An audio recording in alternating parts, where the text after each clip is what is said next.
Eu vou ler um texto de Tessalonicenses, que não é o sermão, mas você pode abrir aí.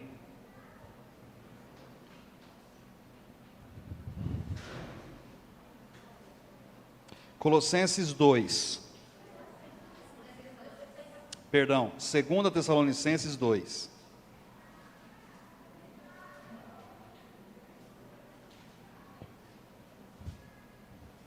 Não está nem lá com a Aline, porque é outra coisa aqui, mas eu quero chamar a sua atenção, chamar a atenção do meu rebanho para o que eu vou falar agora. E não agora, mas a tônica de hoje para até sei lá quando.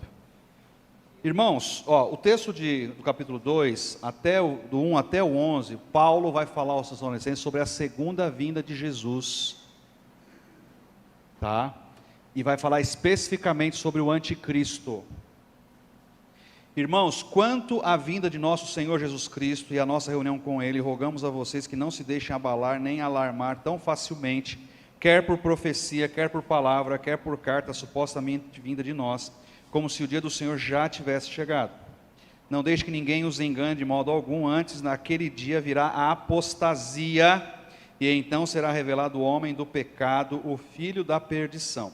Presta atenção numa coisa: o arrebatamento da igreja não será precedido por um tempo de avivamento. Se você lembra muito bem, quando começou a pandemia, eu fiz uma live específica, porque quando começou esse tempo de pandemia, esse caos, começaram a ver os profetas do Apocalipse, gente se fazendo em nome de Deus, falsos profetas, trazendo profecia. Inclusive teve um dia aí que teve manifestação pró-presidente, o povo ia para a rua, uma convocação só, tá? Uma convocação só. E aí já falando que isso era o avivamento, que o povo estava na rua. Irmãos, não vão, em nome de Jesus, não vão misturar as coisas. Você pode ser a favor do presidente, não tem problema, mas ele não é o Messias, ele não veio da parte de Deus, Deus não jogou um canhão de luz nele, porque se fosse o Haddad que tivesse sido presidente, a Bíblia diz que a gente tinha que orar por ele e teria a autoridade de Deus ali. Então vamos parar de espiritualizar a coisa. Infelizmente a igreja de Cristo está se perdendo, a igreja de Cristo está se misturando com política, a igreja de Cristo está sendo militante, a igreja não foi chamada para isso. Ver o presidente reunido lá com um monte de pastores essa semana, para mim isso sim é para chamar os evangélicos para votar nele no final do ano. Ponto. O interesse é esse, e se fosse o outro, é a mesma coisa. Então vamos separar as coisas. Não teve avivamento. Cadê o povo pós-pandemia enchendo as igrejas? Cadê o povo buscando a Deus? Irmãos, o povo cada vez menos quer saber de Deus. Cada vez menos. A farra, a bagunça, o povo não quer saber de Deus. Então, a volta de Jesus não vai ser por um grande avivamento, o povo, não. Vai ser pelo quê? O que está dizendo aqui o texto de Tessalonicenses? Antes do anticristo ser revelado, virá a apostasia. A apostasia é o abandono, deixar a fé de lado. Então será revelado o homem do pecado, o filho da perdição. Esse se opõe e se exalta acima de tudo que se chama Deus ou é objeto de adoração, chegando até a sentar-se no santuário de Deus, proclamando que Ele mesmo é Deus. Esse é o papel do anticristo. Não se lembram? Agora presta atenção daqui para baixo. Não se lembram de que quando eu ainda estava com vocês, costumava falar essas coisas? E agora vocês sabem o que o está detendo para que ele seja revelado no seu tempo devido. O está detendo quem? O anticristo. Tem alguma coisa detendo o anticristo dele ser manifestado no tempo oportuno, revelado no tempo oportuno. A verdade é que o mistério da iniquidade já está em ação, restando apenas que seja afastado aquele que agora o detém. Então, quem detém do anticristo se manifestar, precisa ser afastado para ele se manifestar. Está pegando aí, né? Então será revelado o perverso, a quem o Senhor Jesus matará com o sopro de sua boca e destruirá pela manifestação da sua vinda. Aí depois você termina de ler o texto, mas o que eu queria que você pegasse era exatamente isso. Alguém está detendo do anticristo se manifestar. Tem alguém que está fazendo assim, ó. Quem você acha que é? O Espírito Santo. O Espírito Santo está detendo, está se manifestando, segurando, não vai se manifestar. E quando que o Espírito Santo para de deter o anticristo? Quando? Quando? Como é que a gente chama isso? O arrebatamento. Quando acontecer o arrebatamento da igreja, o Espírito Santo vai com a igreja, e aí agora o anticristo está liberado. Aí ele vai se revelar, aí ele vai se manifestar. Sabemos quando isso vai acontecer? Não. Sabemos dia e hora? Não. Devemos ficar preocupados com isso? Muito. Porque pensa uma coisa, raciocina com uma coisa. E por que eu estou falando isso? Porque eu vou começar a bater muito em preparar a igreja para o arrebatamento, especificamente disso. Nós estamos buscando um oceano de santificação, então eu vou ter, o pastor está chato, está falando de... porque se você ficar, porque você realmente não tinha que subir, mas não vai ser por falta de instrução. Porque raciocina comigo, pensa comigo. O diabo sabe quando a igreja vai ser arrebatada? Ele sabe dia e hora? Então dá para o diabo esperar a igreja arrebatar para ele preparar um anticristo? Sim ou não? Dá ou não? Não. Então pressupomos que o anticristo já está preparado, já está pronto para assumir se a igreja for arrebatada hoje. Em várias gerações, em várias épocas, pelas suas ações e pelo que o texto bíblico nos dá a entender, muitos homens foram candidatos a serem anticristo. Napoleão foi um deles, Hitler foi um deles, e hoje há um homem fazendo guerra no mundo chamado Vladimir Putin. E que se esse homem, pelo partido que ele segue, este homem, pelo que ele prega, o que o comunismo prega, ele é um forte candidato a ser um anticristo. Então, se eu fosse você, colocava a sua barba de molho, porque se é ele o anticristo, o arrebatamento está nas portas, na iminência, nós estamos olhando para ele na televisão, e nós não estamos preparados. Isso é sério, isso é muito sério. Na União Soviética, missionários morriam, pastores morriam pelo amor de Jesus. Lá não há liberdade de religião. Lá ele se acha o Deus. Então eu não tenho dúvida que o Putin é alguém, é um forte, tem o DNA para um anticristo. E ele já está aí, com a cara aí, colocando a cara no mundo. Pode ser que não seja ele, pode ser que ele morra. Então vamos ver o perfil de outro líder. É um líder, ele é um líder. Irmãos, a Rússia tem poder bélico e nuclear para devastar o mundo inteiro. Você acha que seria estranho as nações se sujeitarem à liderança dele para ter paz no mundo? Você acha estranho? Você acha que soaria estranho? Quem é que está do lado da Rússia?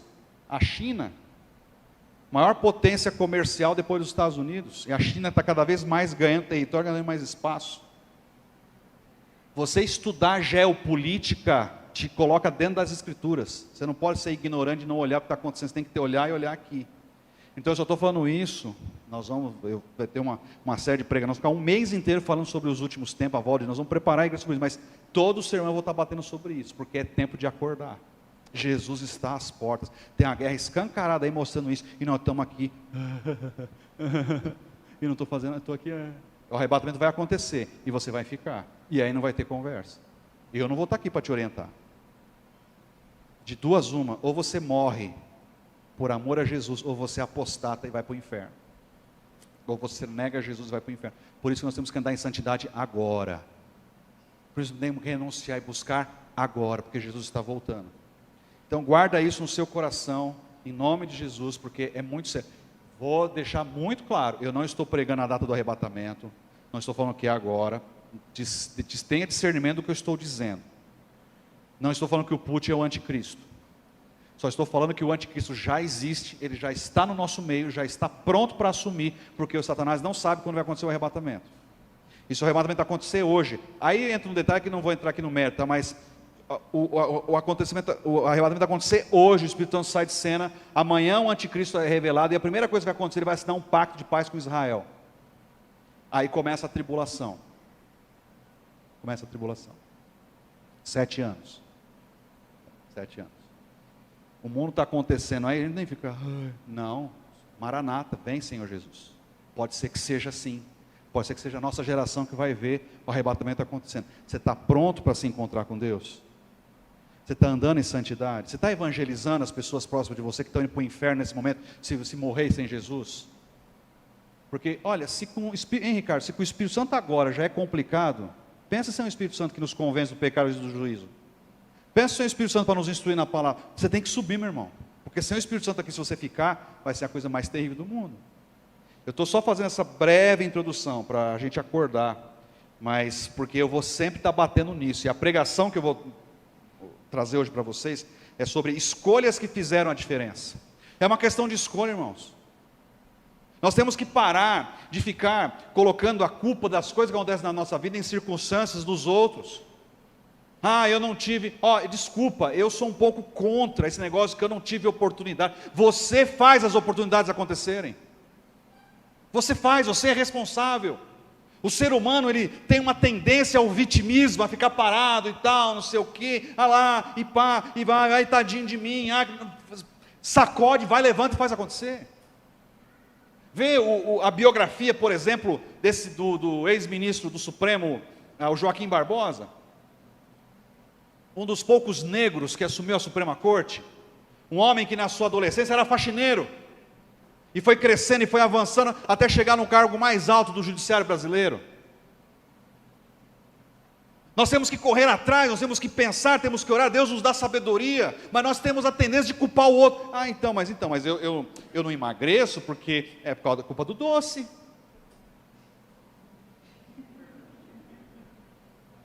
É o doce o culpado, se não existe o doce eu emagrecia. Aí ó, ousadão aí ó, quem chamou? Mas você está entendendo o que eu estou falando? Você está entendendo o que eu estou falando? Eu não cresci profissionalmente, porque sempre dava oportunidade para o outro. E você ficou lá olhando, de camarote, assistindo tudo? Por que você não foi procurar outro emprego? Você não foi procurar fazer um curso? Você não foi se desenvolver? Mas porque eu não tive oportunidade. Não, para.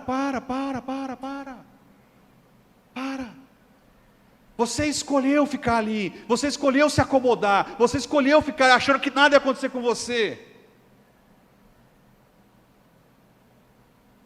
Esse é o problema. Às vezes nós nos acomodamos numa circunstância e somos tão arrogantes de achar que nada vai acontecer conosco, e de repente o dia mal chega, de repente o improvável acontece, e aí nós ficamos, e agora? Você não se preparou. É igual a parábola das 10 virgens, as 5 prudentes e as 5 nécias. Foi uma questão de escolha. Aquelas 5 lá preferiram farrear, não vigiaram, não se prepararam. As 5 prudentes, era xarope e tal, não sei o que não. Mas quando veio o noivo que atrasou, elas estavam prontas e preparadas. Irmãos, guarde uma coisa no seu coração, e se você esquecer tudo dessa mensagem, guarde apenas isso, vai fazer uma diferença. Na sua vida, tudo é uma questão de escolha, e você é livre para escolher e fazer as suas escolhas. O problema é que ou escolhemos errado, ou não buscamos a Deus nas nossas escolhas, ou ficamos na inércia. Ficamos parados, não saímos do lugar. Até o ato de você não escolher, não se posicionar, é uma escolha. Até o ato de você ficar omisso, é uma escolha. É uma péssima escolha, mas é uma escolha. Como que você tem pautado as suas decisões em sua vida? Como que você tem agido? Qual é o critério para você tomar a sua... Tem gente que só toma a decisão errada. Por que eu só tomo decisão errada? Se você talvez olhar, fazer um retrospecto da sua vida para trás, talvez muita coisa que você tem usufruído hoje, ou sofrido hoje, é por conta de decisões lá atrás erradas que você fez. Talvez você não tenha ouvido o seu pai e sua mãe. Talvez Deus tenha te dado sinais que não era para você tomar aquela decisão, você tomou. Talvez Deus não te deu sinal nenhum, porque você não consultou a Deus. Você não perguntou a Deus, você não foi orar, não gastou um tempo com Deus. E eu queria refletir em dois personagens aqui. 1 Reis 3, verso 3, a primeira parte, sobre Salomão, a vida de Salomão. E aqui, meus irmãos, é muito interessante porque a Bíblia ela desmonta todo tipo de argumento. A gente acha que para você tomar as decisões mais importantes, tem que ir lá na faixa dos 35, 40 anos, né, maduro, já vivido e experimentado. E aqui nós estamos falando de um jovenzinho que deveria ter com 18 anos, 16 anos, quando Salomão assumiu o trono. Esse episódio que nós vamos ler aqui agora, Salomão tinha essa idade. Quando Samuel estava para servir ao Senhor, Samuel tinha 8 anos. Crianças, adolescentes. Então esse negócio de que crise e não sei o que é difícil, isso é tudo balela, irmãos. Porque é aqui que acontece, é aqui que tem que ser. Lógico que o pai em casa e a mãe tem que estar junto ali. Mas você acha que o personagem bíblico não sofria pressões da sua época, semelhantes a que a gente sofre hoje? Claro que sofria. Você acha que os personagens bíblicos não tinham as mesmas paixões e tentações que nós temos hoje? Claro que tinham. Mas a gente relativiza tudo, que acha que hoje é tudo um absurdo. Não, mas olha só, tá, não. É questão de escolha. É questão de escolha. Você não quer participar de uma célula, é questão de escolha.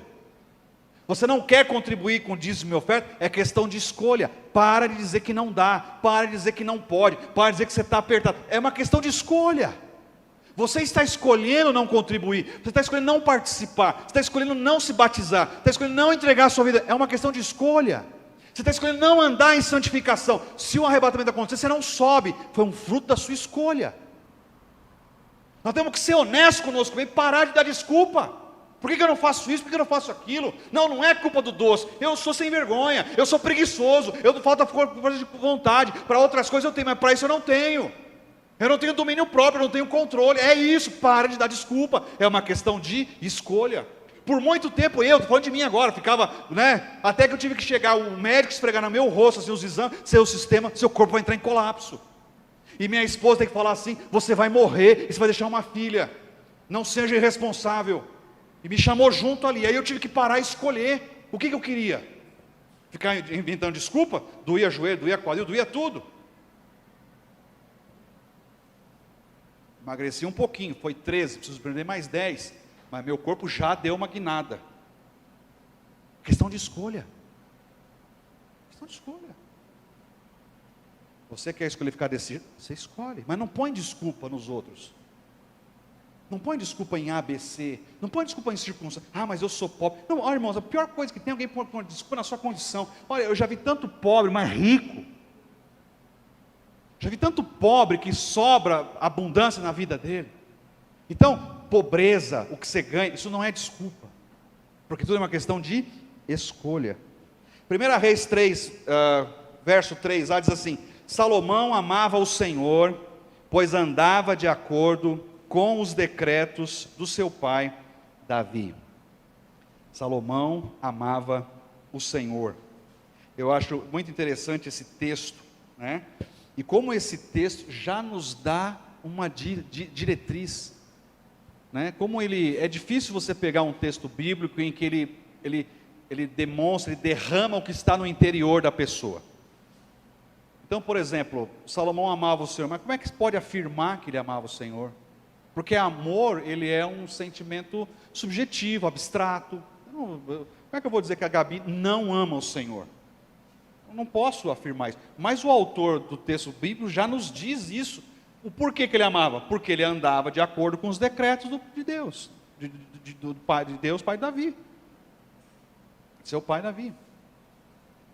Então, é aquela brincadeira do logo, né? A questão matemática, né?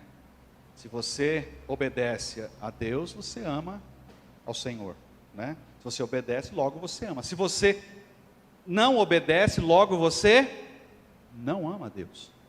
É muito é simples. Simples. O que tem na Bíblia que eu preciso fazer, deixar de fazer?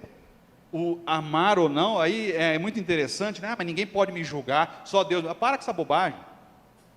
Para com essa bobagem, esse negócio de ninguém pode julgar. É o que a gente está vendo. Jesus disse que pelos frutos você conhece a árvore. Qual é o fruto que você está apresentando?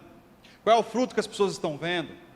As pessoas olham para você e veem o quê? Um fruto de laranja, de maçã, é uma pera. O que eles estão vendo? É uma uva. O que eles estão vendo ali?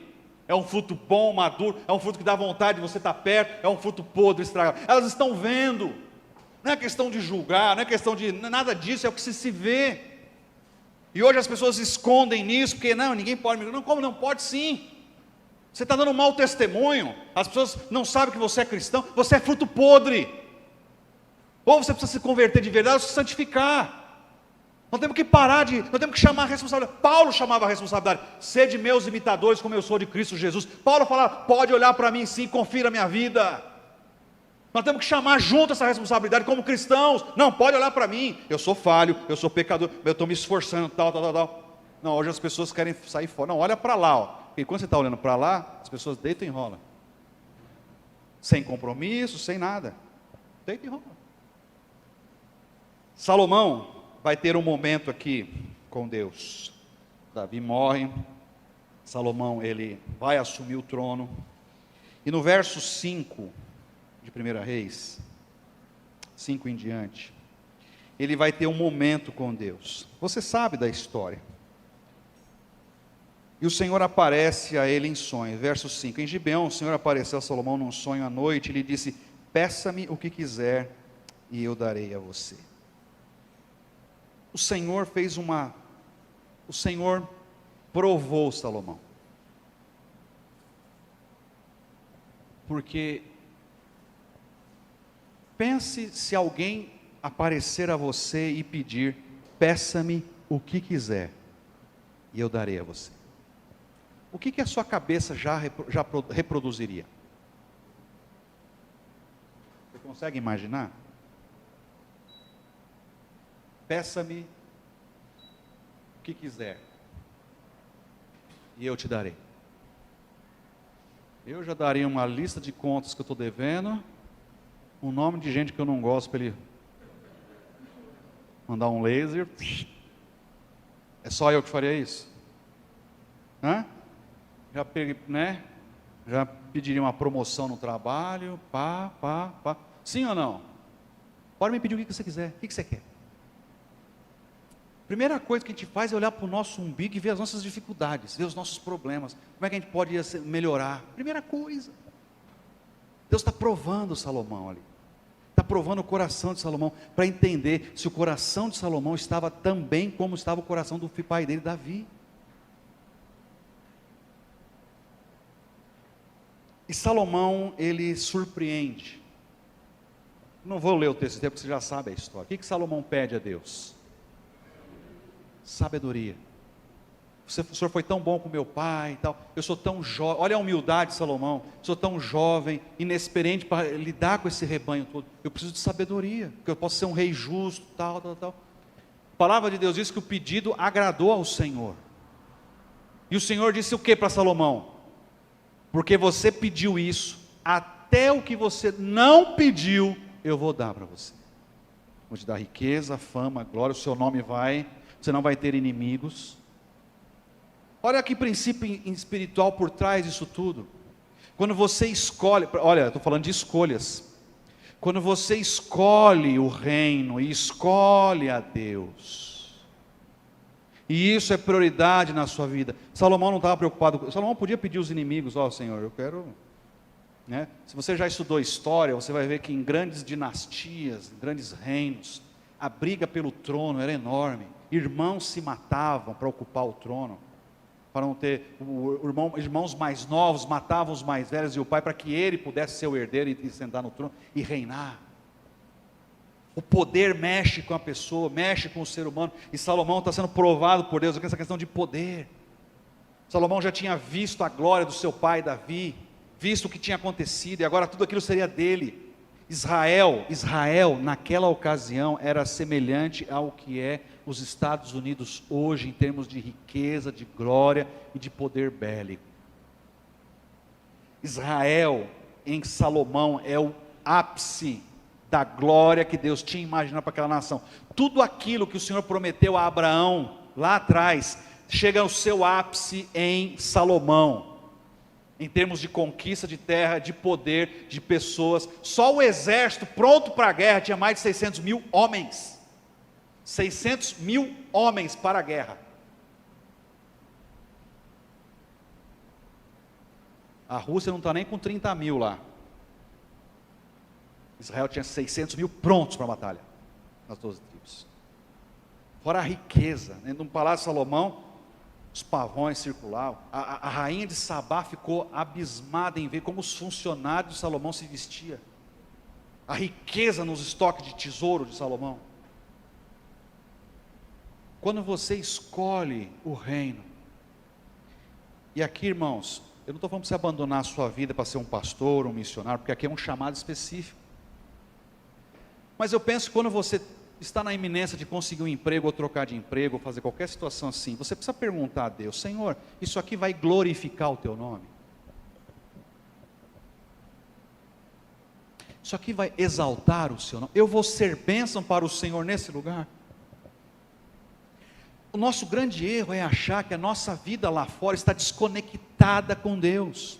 E a gente só conecta com Deus quando a gente chega aqui agora no culto de domingo, ou na célula, aí depois a gente desconecta de novo e vamos seguir nossa vidinha. Não, está tudo conectado. É um conjunto, é completo, não é isolado. Estou recebendo uma promoção, vou ganhar mais, mas isso aqui é para a sua glória? Isso aqui, o Senhor está nesse negócio? Me dá um sinal, eu quero entender. Está aparecendo a oportunidade de comprar essa casa aqui. Isso aqui vai ser para a sua glória? O senhor vai me abençoar nisso aqui? Ou isso aqui vai me afastar do Senhor? Ou isso aqui vai tirar minha paz? Ou isso aqui vai ser... Porque está tudo conectado. O problema é que a gente acha que não está, e a gente sai fazendo escolhas para lá, e a vida de Deus para cá, e a nossa vida se estribucha para lá, e aí a gente corre para Deus para cá, mas na verdade deveria ser uma coisa só. Deveria ser uma coisa só. E Salomão, ele prioriza a Deus, ele pede sabedoria. Eu estou diante de uma grande responsabilidade que eu não sei, me dá sabedoria. A riqueza, a glória, isso é secundário se eu não tiver sabedoria. Isso agrada o coração de Deus. Irmãos, olha só que interessante. O que agrada o coração de Deus? Está aqui uma dica. Você quer saber o que agrada o coração de Deus? Está aqui, ó. Buscar primeiro, aí vem Jesus e fala em Mateus 6,33, buscar primeiro o reino de Deus e a sua justiça, e todas as outras coisas vos serão acrescentadas. Coloque Deus em primeiro lugar na sua vida, e deixa que Deus depois cuida das suas coisas. A gente experimenta isso, Ágata e eu, e graças a Deus, Deus me deu uma esposa, que entende o meu chamado. Porque pela carreira dela, sabe onde nós estaremos hoje? No mínimo, na capital. São Paulo, capital, paga o dobro e muito mais benefício do que ela ganha aqui no interior, na função dela. Pelo menos estaremos lá. Se eu estivesse ao lado de uma mulher obstinada, que não sei o quê, quando nós estávamos em Vitória para vir para cá, ela demorou lá para fazer a adequação das matérias para lá. E quando ela se ajeitou lá, que já vislumbrava a formatura e terminar o curso, surgiu o processo de estar para cá. E aí Deus confirmou, era para obedecer, viemos. O vir morar aqui, o que era 1 ano para ela se formar, demorou 2 anos. Porque agora tinha que pegar tudo e se adequar aqui ao claretiano. E nós tivemos que pagar mais 1 ano a mais de curso, ela teve que esperar 1 ano a mais para se formar, para conseguir entrar na profissão dela. Mas isso nunca foi pesado para minha esposa, porque ela também entendeu a direção de Deus de nós virmos para cá. E irmãos, Deus nunca deixou de nos honrar aqui. Assim que ela se formou, quase que imediatamente já conseguiu um emprego lá em Ribeirão. E olha que interessante, no final do ano, daquele ano, armaram para ela uma pessoa lá rude. Olha como a gente não entende os propósitos de Deus. Enfim, demitiram ela de forma injusta. Injusta. Sabe aquela injustiça que você vê no trabalho assim, que você fica, né? Ela ficou chateada porque gostava do local, era o primeiro emprego como enfermeira, tal, não sei o quê. E é inconsolável, não tem palavra que se console, calma, não. 15 dias depois, praticamente, passou o Natal, no Novo, 15 dias depois, conseguiu o emprego que está hoje. Ficou 9 meses, agora em Franca. Foi efetivada, agora é funcionária, já está desde outubro funcionária ali. Para depois entendermos que lá em Ribeirão, uma outra empresa comprou o grupo, tá funcionários indo embora, funcionários sem receber pagamento, está um caos por causa dessa nova gestão. E Deus fez o quê? Sai daí, minha filha, sai daí, eu vou te pôr num lugar que vai te honrar, eu vou te colocar num lugar que vai te pagar mais, eu vou te colocar num lugar que você vai ser feliz. E ela está num local que ela ganha mais, é reconhecida e ela é feliz. A chefe dela colocou ela agora para trabalhar, especialmente dentro da UTI, que é o pior lugar para se estar, porque ela já viu nela qualidades e virtudes. Sabe quem é isso? É Deus. Mas sabe por que Deus faz isso? Quando você toma escolhas na sua vida de priorizar o reino e de ser bênção para o Senhor, você cuida das coisas do reino, Deus vai cuidar das suas, e no tempo certo Ele vai honrar você. Mas começa aonde? Numa questão de uma escolha. Você tem que escolher, você tem que decidir. E quando a escolha diz respeito a nós, aí nós temos um problema muito grande. Nós temos um problema muito grande. Nós temos uma dificuldade muito grande. Em 1 Reis, você, como eu te disse, no capítulo 4, do 20 ao 34, nós não vamos ler, mas você vai ver um pouco da glória que eu falei aqui, quanto a Salomão. Dizem, presta atenção agora, tá? Isso aqui não é bíblico, tá? Mas dizem que Salomão, e há grandes indícios disso, Salomão não, a sua equipe aqui, estiveram na América do Sul, estiveram ou no Brasil, ou em alguns países, dando a volta, para trazer ouro. Historiadores de achados arqueológicos dão esses indícios, principalmente pavões, que são encontrados aqui na América do Sul. Salomão mandava navios saírem de lá para vir explorar para cá, e traziam macacos, traziam pavões, está na Bíblia, irmãos, isso aqui pode ler aqui. Então não fala da América do Sul, mas fala os bichos que tinha lá, a quantidade exorbitante, de você olhar assim, e você ficar assim, da riqueza e da glória de Salomão. No capítulo 10, você vai ver a visita da rainha de Sabá. Ela levou e foi testar Salomão e fazer perguntas e perguntas e perguntas dificílimas. Diz o texto que Salomão respondeu todas. Respondeu todas. Mas, meus irmãos, veja que interessante. Quando começa a ruína de Salomão? Também por uma questão de escolha.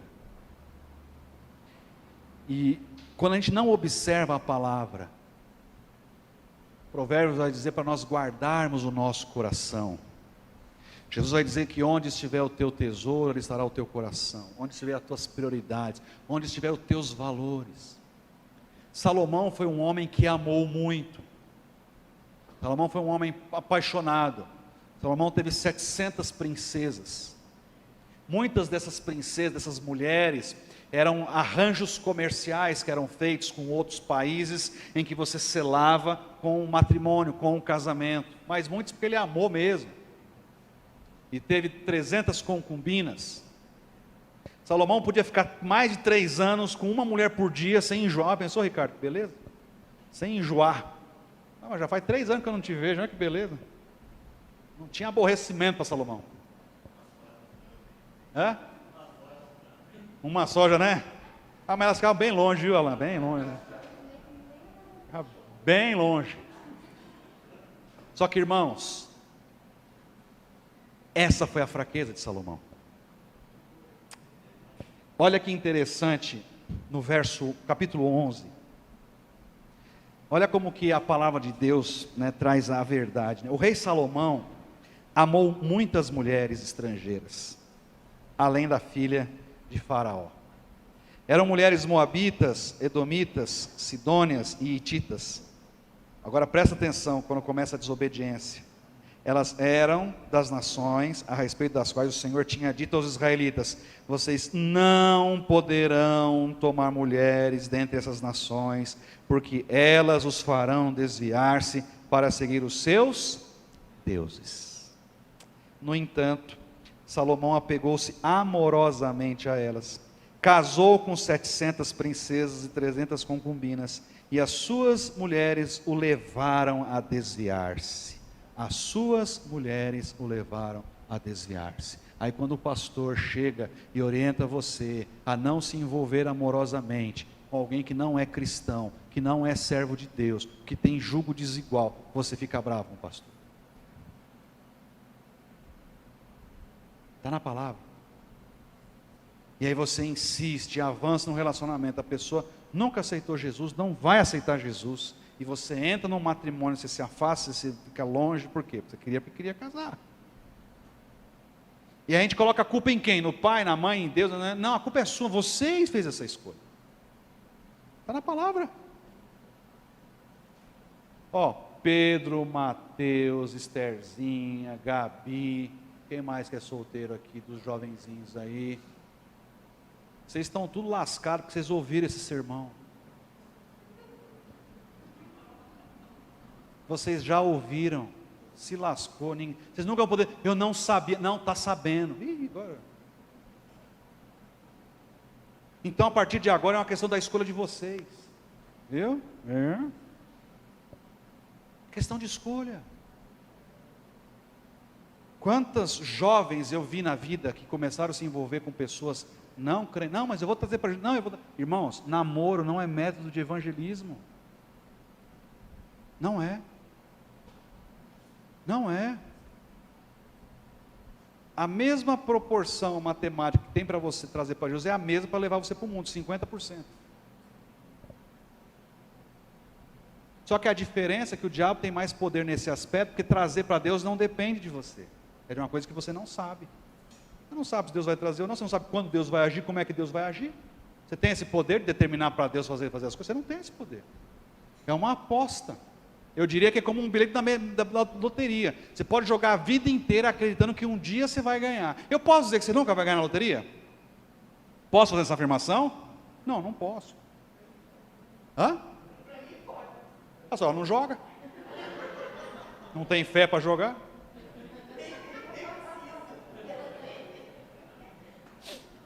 Eu não posso fazer essa afirmação para quem joga todo dia. Porque pode ser que daqui um ano, daqui 50 anos, ele vá ganhar. Pode ser que saia o número dele, sim ou não? Mas é uma aposta.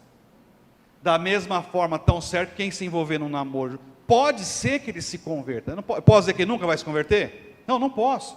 Mas pode ser que você daqui um ano, como pode ser que daqui 50 anos, como pode ser que você passe a vida inteira com alguém ao seu lado sem Jesus, por uma questão de sua escolha. Sua escolha. E aí Salomão começa, olha o verso 4, questão de escolha. E olha, nós estamos falando do homem mais sábio, hein? Isso tem que nos trazer um temor. Se o cara mais inteligente, mais sábio, sabedor de tudo, sucumbiu a uma paixão do coração. E aqui eu preciso abrir um parênteses muito sério. Muito sério. Nós temos um problema de trazer a espiritualidade às coisas empíricas. E espiritualidade não tem nada a ver com empirismo. O que é empirismo? Eu tenho que tocar, tenho que ver para eu sentir. São as experiências, são isso, são aquilo outro. Isso na fé tem aberto portas para heresias. Ah, mas eu não estou sentindo que eu tenho que fazer isso. Ah, mas eu não estou fazendo. Escuta, irmãos. A fé não é uma coisa de sentir. A fé é razão. O alicerce da fé é a palavra. E a palavra é alimento sólido, é concreto. Tem coisas que você tem que obedecer e ponto final. Mesmo sem estar sentindo. Você tem que fazer. Ah, eu não estou sentindo não. Eu não sei o que. Não. Para com essa bobagem aí. Não, mas que eu vi um pastor. Escuta. Não confie nos seus sentimentos. Não confie nas suas emoções. Não confie no seu coração. Porque a Bíblia diz que o coração do homem é enganoso. Você tem que pautar a sua vida, as suas decisões na razão e no que a palavra está dizendo. O que a palavra. Ah, mas eu não acho. Pera um pouquinho. O que a palavra está dizendo? Chega desse negócio que eu não acho, que eu penso. O que a palavra está dizendo? Quer fazer a sua vida parar de errar? O que a palavra está dizendo? O que a palavra está dizendo? Para, não, mas não sei o quê, não, mas que a família dele, não, mas que não sei o quê, não, mas que... Para, o que a palavra está dizendo? O que a razão? Nós temos que pensar. O evangelho é pensar, não é você receber mastigadinho. É por isso que tem muita gente se estribuchando aí fora, porque pastor vem, falsos pastores vêm com uma heresia, com ensinamentos podres que não são da palavra. E as pessoas não pensam, as pessoas aceitam e recebem, e endeusam os pastores, endeusam os apóstolos, como se fosse, sabe, o Deus vivo aqui na terra. Quando na verdade o véu do templo se rasgou. Você não precisa de mim para Deus falar com você. Você pode Deus falar com você lá no seu quarto, lá quietinho na sua casa, Ele fala contigo. Mas há uma preguiça, uma inércia de estudar a palavra, e é por isso que são enganados. É uma questão de escolha. São enganados porque querem. Porque querem. Se o homem mais sábio, mais inteligente, sucumbiu à emoção, à paixão, ao prazer da carne, e tendo que dirá nós? Isso tem que nos trazer um temor muito grande. Verso 4: à medida que Salomão foi envelhecendo, suas mulheres o induziram, olha que absurdo, a voltar-se para outros deuses, e o seu coração já não era totalmente dedicado ao Senhor, o seu Deus, como fora o coração de seu pai Davi. Aqui está a resposta. Por que Davi foi o homem segundo o coração de Deus, mesmo diante de todos os seus pecados? Porque ele nunca deixou de entregar a totalidade do seu coração a Deus. O coração de Davi era 100%, só havia Deus na vida de Davi. E aqui eu fico imaginando, porque nós julgamos Salomão, né, por causa das mulheres e tal, e o seu coração não era totalmente dedicado ao Senhor. E hoje nós? O nosso coração é totalmente dedicado ao Senhor? O seu coração é 100% dedicado ao Senhor? Não, mas o Senhor tem que entender que eu preciso ter uma parte para o meu lazer. Eu não venho na igreja de manhã porque eu saio para passear, eu falo, não, o Senhor tem que entender. Ah, é? Ele tem que entender que eu não contribuo porque, sabe, eu tenho que pagar a academia, eu pago a escola, eu pago meu filho, eu pago não sei o que, porque ele tem que entender. Eu falei, ah, é?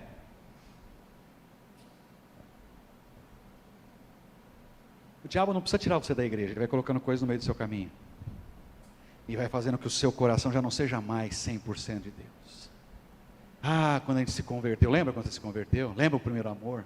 Ele só queria saber de Deus, a gente estava lá com Deus, era de culto de manhã, culto à noite, vamos lá, até meia-noite, pode pregar, prega à vontade, eu quero Deus. Hoje você passa um tiquinho assim, o pessoal já faz cara, já não vem, já não sei o que, O que está acontecendo?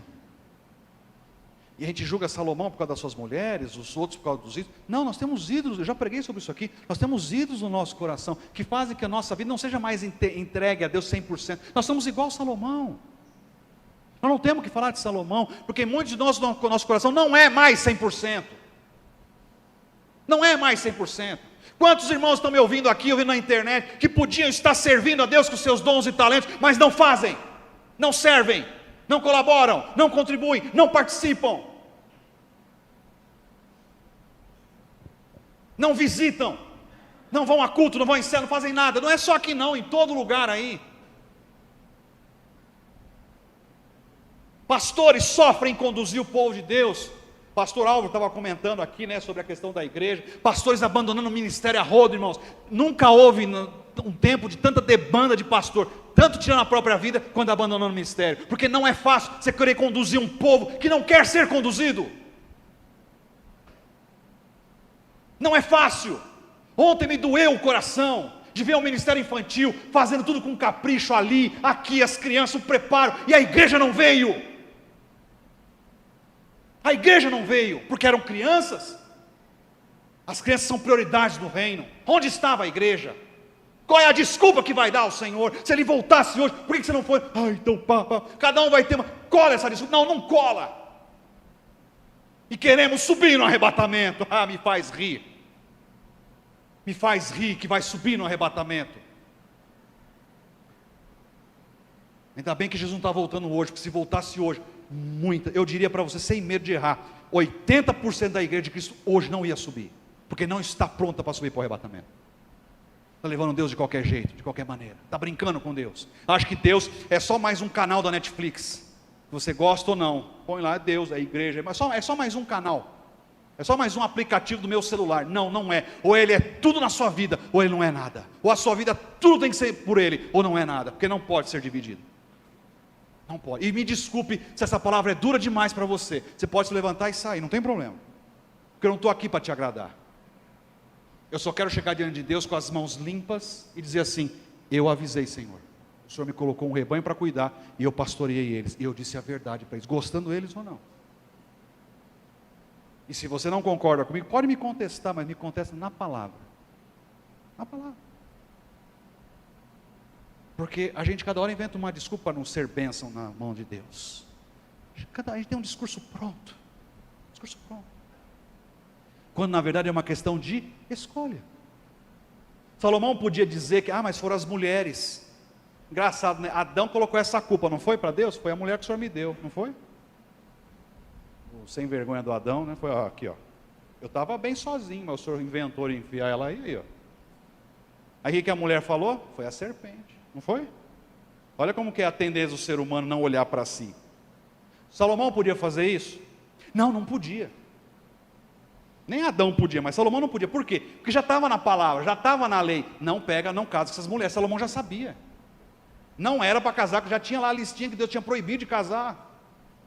Salomão fez. Salomão, não, mas eu estou sentindo que eu tenho que casar com ele. Não, mas está na palavra, obedece a palavra. Não, mas eu estou sentindo.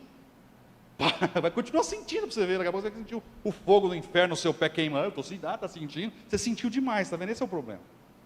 Então, na hora de parar de sentir, começar aqui, ó, a fazer, mesmo sem sentir. Porque a obediência, Abraão, escuta, me responde aí, fala comigo aí. Abraão estava sentindo de levar Isaac para oferecer em sacrifício? Sim ou não? Abraão estava sentindo alegria em oferecer o filho em holocausto? Sim ou não? Então Abraão é o melhor exemplo que você não tem que sentir para obedecer a Deus. Você tem que fazer o quê? Obedecer. Obedecer. E Abraão nem pediu justificativa para Deus. Abraão simplesmente obedeceu. Porque Deus manda, você obedece. Você não questiona, você não tenta achar um jeitinho, você não tenta achar uma justificativa, uma desculpinha, só ele manda, você obedece. É uma questão de escolha. Se você escolher não obedecer, abençoado, não obedeça. Mas tem consequências desobedecer a Deus? Sim ou não? Tem. Então arque com as consequências, mas seja homem e mulher honrado e não apontar para o outro. Faça como Davi, quando Natã foi confrontar ele do pecado de Betseba. O que Davi falou? Quando ele falou assim, esse homem é você. O que Davi falou? Então, mas sabe o que acontece? Estava lá, ela não tinha que estar tomando banho nua lá na frente. A culpa é dela. Não, o que Davi falou? Pequei. Pequei diante do Senhor. E escreve o Salmo 51, Salmo de lamentação, de arrependimento. A escolha é sua. Salomão perde o reino. E aqui começa a derrocada. O auge começa a cair. Em Roboão, filho de Salomão, o reino vai se dividir em dois. E olha só que interessante, por amor a Davi, que o coração dele esteve 100% a Deus, 100% a Deus, Judá permanece. Israel é extinta da face da terra. A Assíria vem vindo do norte e vai destruindo tudo que é de Israel. E sobra Judá. Depois vem a Babilônia, toma a Assíria e leva Judá para o cativeiro. Fica 70 anos lá para ser limpo da idolatria. Quando Israel é liberto, lá em Neemias, Esdras, essas coisas, volta. E ali começa a preparação para vir Jesus. Por que Judá? Porque havia uma profecia que Jesus tinha que vir da onde? Da tribo de Judá. É da raiz de Jessé. Quem é Jessé? Pai de Davi.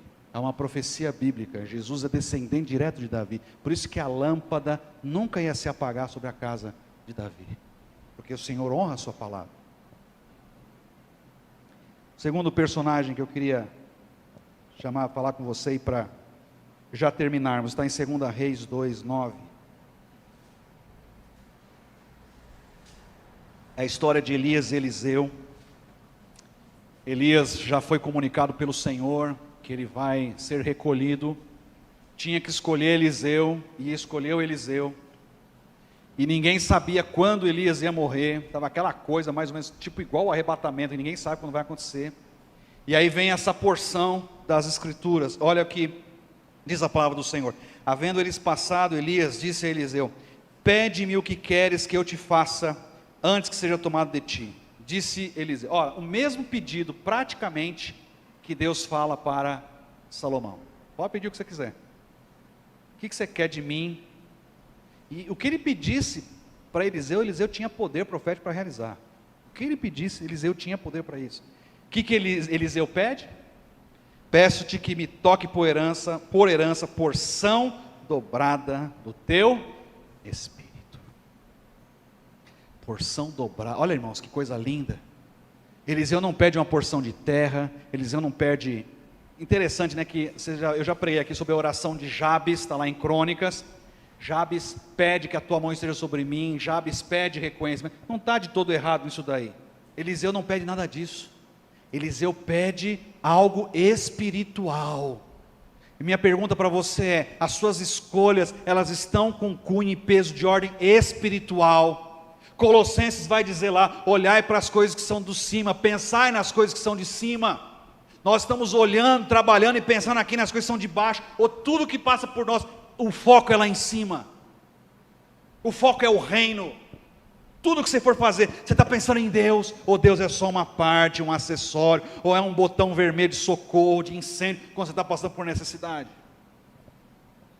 porque é uma questão de escolha. Eliseu pede porção dobrada, e eu tive a curiosidade de estudar a Bíblia e contar, presta atenção, olha os feitos de Elias.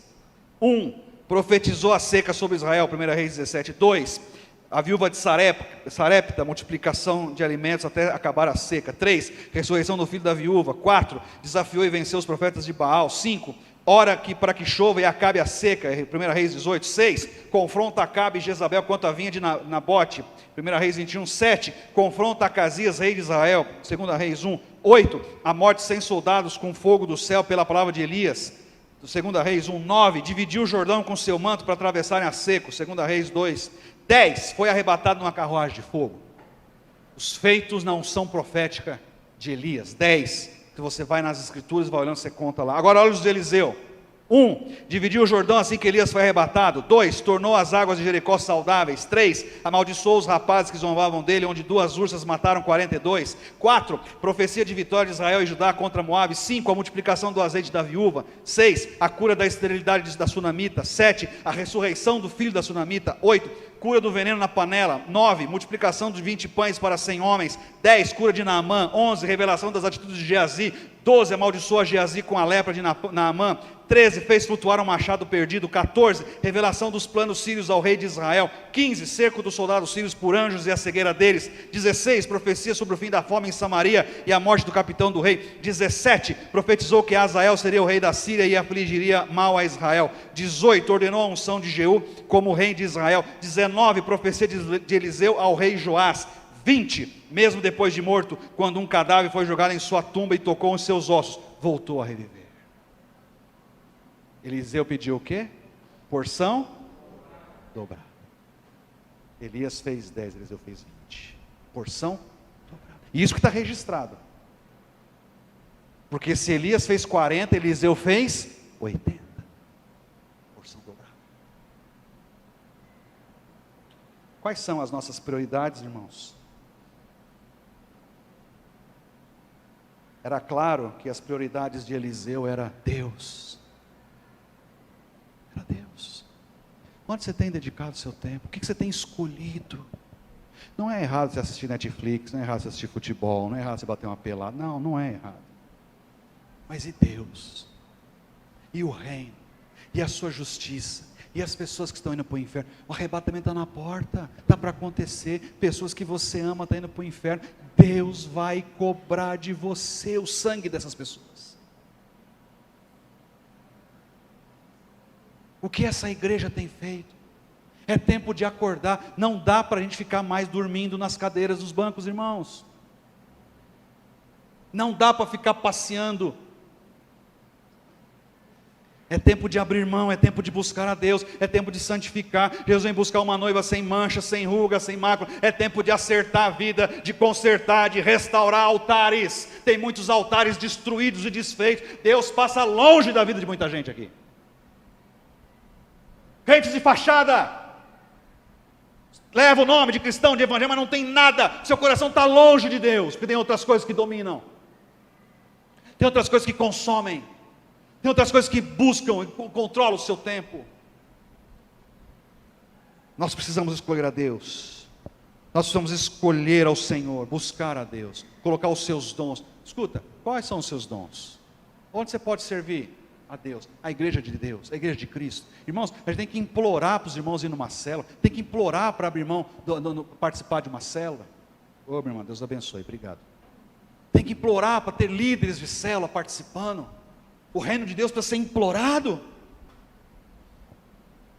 Precisa ser implorado. Precisa implorar para fazer.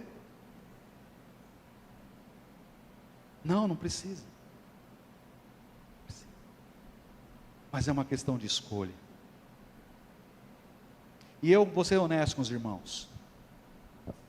Como pastor,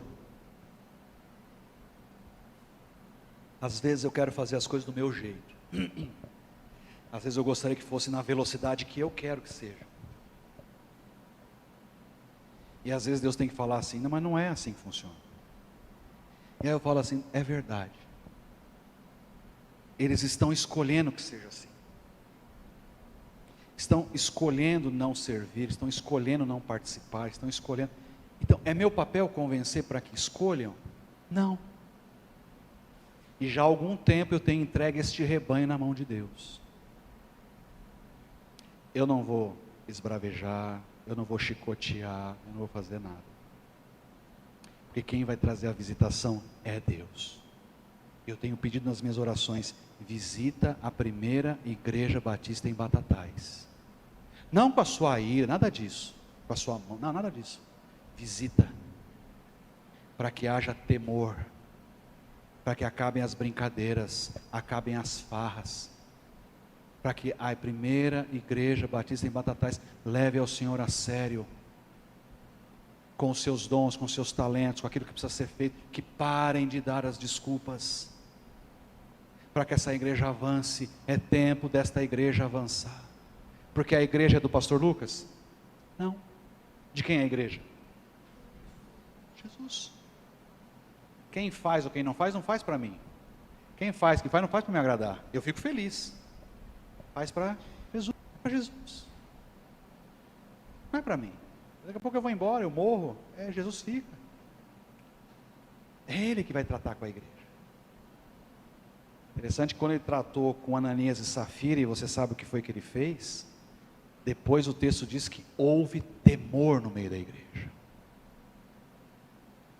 E se nós estamos de fato vivendo o tempo do arrebatamento, é tempo de haver esse temor, de haver conversão genuína, de busca genuína a Deus, de entrega genuína ao Senhor. Isso é uma questão de escolha. Escolha.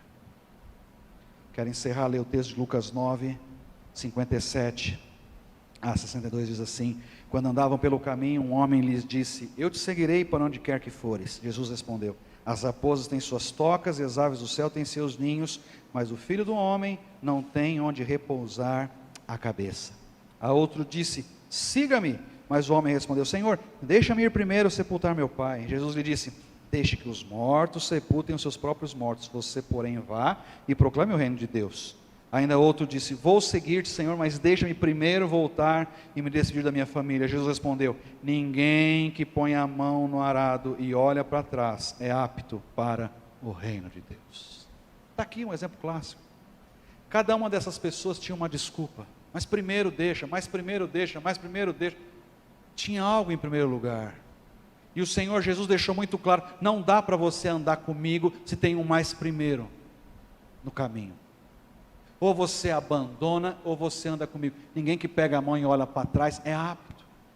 E tem muito cristão hoje segurando ali, mas está olhando para trás. E está com saudade lá de trás. E está aqui não sei o que. E às vezes solta para dar uma voltinha lá para trás, depois volta. Irmãos, não se brinca com Deus assim.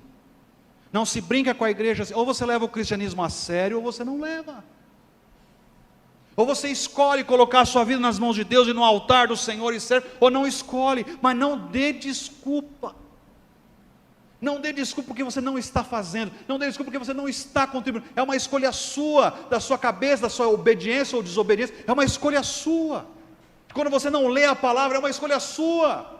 É uma escolha sua que te leva a ser enganado, é uma escolha sua que te leva a ficar enfraquecido, é uma escolha sua que não faz você amadurecer na fé, é uma escolha sua. Pare de reclamar que o pastor prega mal, pare de reclamar que a escola bíblica é fraca, pare de reclamar que a igreja não é, pare de reclamar porque é a escolha sua, porque se a EBD é mal, você podia estar ajudando para colaborar, você podia estar ajudando, eu vou ajudar que estão precisando de ajuda. Se o pastor prega mal, compra um livro, pastor, compra uns 50 livros e me dá, eu gosto de ler, me ajuda aí, para eu pregar melhor, ué. Para de dar desculpa. Para de dar desculpa. Vou pegar o exemplo da Gabi. Vai estudar fora. Você sabe a palavra. E o que você fizer lá fora da palavra é escolha sua. Porque você sabe o que é certo e o que é errado. Não vai ter, ai não, mas eu não estou com a minha mãe. Ah não, posso não estar na igreja. É escolha sua. Nós temos que parar de dar desculpas. E entender as nossas escolhas.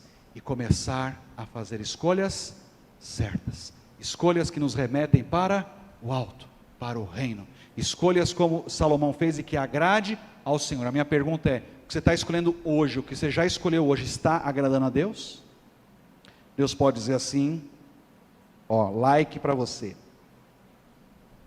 Ou Deus está fazendo assim, dislike. Só que não sou eu que vou te dizer, pergunta para o Senhor, tenha uma conversa com Ele franca, e não vem me dizer nada, mude o comportamento, mude a atitude. Quer um avivamento? Comece por você. Avivamento não é animamento, avivamento não é bagunça, avivamento não é todo mundo pulando, isso não é avivamento, isso é bagunça, isso é Torre de Babel. Avivamento é arrependimento de pecado, avivamento é abandonar o eu, jogar fora os baals que estão na nossa vida, os asteroides, o mamon, tudo aquilo, e se consagrar ao Senhor. Aí você vai ver um verdadeiro avivamento. Que Deus te abençoe, que Deus me abençoe, que Deus nos abençoe. Que possamos fazer as escolhas certas e que essas escolhas façam diferença, em nome de Jesus. Vamos ficar em pé, vamos encerrar esse culto louvando a Deus, cantando, encerrando o Senhor, agradecendo a Deus pela sua graça, sua misericórdia, em nome de Jesus.